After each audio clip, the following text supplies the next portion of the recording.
که چیرې خدای مکه یو سړی دا سوچ وي چې زه دا جرګې له نه ځم او د کام خبره کوم د کام مخ پسې اوري دا ګیله د پیټې به منه کوي د کام خبره به که ته کوې بیا به جرګې له راځې او زما استاد د کام پر جنګ باندې زما استاد د کام پر وسایل باندې د دوی بچان بهر هم سبق وایي هم د جزیرې جوړ کړي زما استاد د کام په جګړه کې د دوی ډالر پراته دي زما استاد د کام په بېبختۍ کې د کام په اتفاقۍ کې د دوی سیالي پرته ده موږ راخو دغه عدالت ته جمع کړو دا به د جرګه فیصله کوي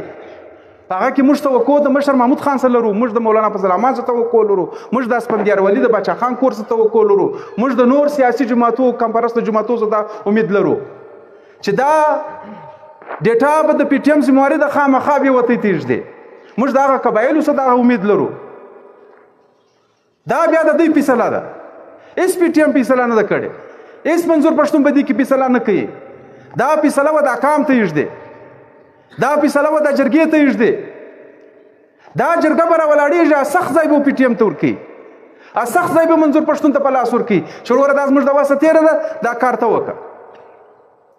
پر موږ د کام د ډیټا را جمع کېدل دي پر موږ د کام د یووالي د یو ټبر د یو ټاټوبي را جمع کول دي دا فیصله به هغه کامونه کوي هغه مشران به کوي چې د کام خبره کوي د وطن خبره کوي 40 کال د وطن پر نامه سیاست کړي دا به هغه وطن پال خلک وطن دوست خلک راځي دغه جرګه به مخته کامیاب کوي او ان شاء الله تعالی دا ریاست به یږدي هغه د دوی خوښه ده کې در پاکستان د عین لاندې دا خبره کوي کې په جرګو ور سره کوي کې پر مظاهرو سره کوي کې په هر معنا سره کوي پی ټی ایم به سخت مرچا د پی ټی ایم اجزانو موږ راځو چې وګورو د 40 کاله زموږ دلته یو سیاسي مبارز چې وطن دوست وطنپال یې هغه نه دي خوندې زما استا معاشیت در باډر راواخه راځه در سوي در میدانو پرې بیا راځه در مساخیلو پرې پر څه حالاتو ما وته اخته یو دا هیڅ چا نه در پیښه کړی اجزان دا زموږ اندروني بدی نه دی دا وایي د هغه استعماري قوتونه دي چې دوی په مرکزو کې ناست دي او زما استاد د کام پر جنگ باندې زما استاد د کام پر وسایل باندې د دوی بچان بهر هم سبق وایي هم د جزیرې جوړ کړي زما استاد د کام په جګړه کې د دوی ډالر پراته دي زما استاد د کام په بېبختۍ کې د کام په اتفاقۍ کې د دوی سیالي پرته ده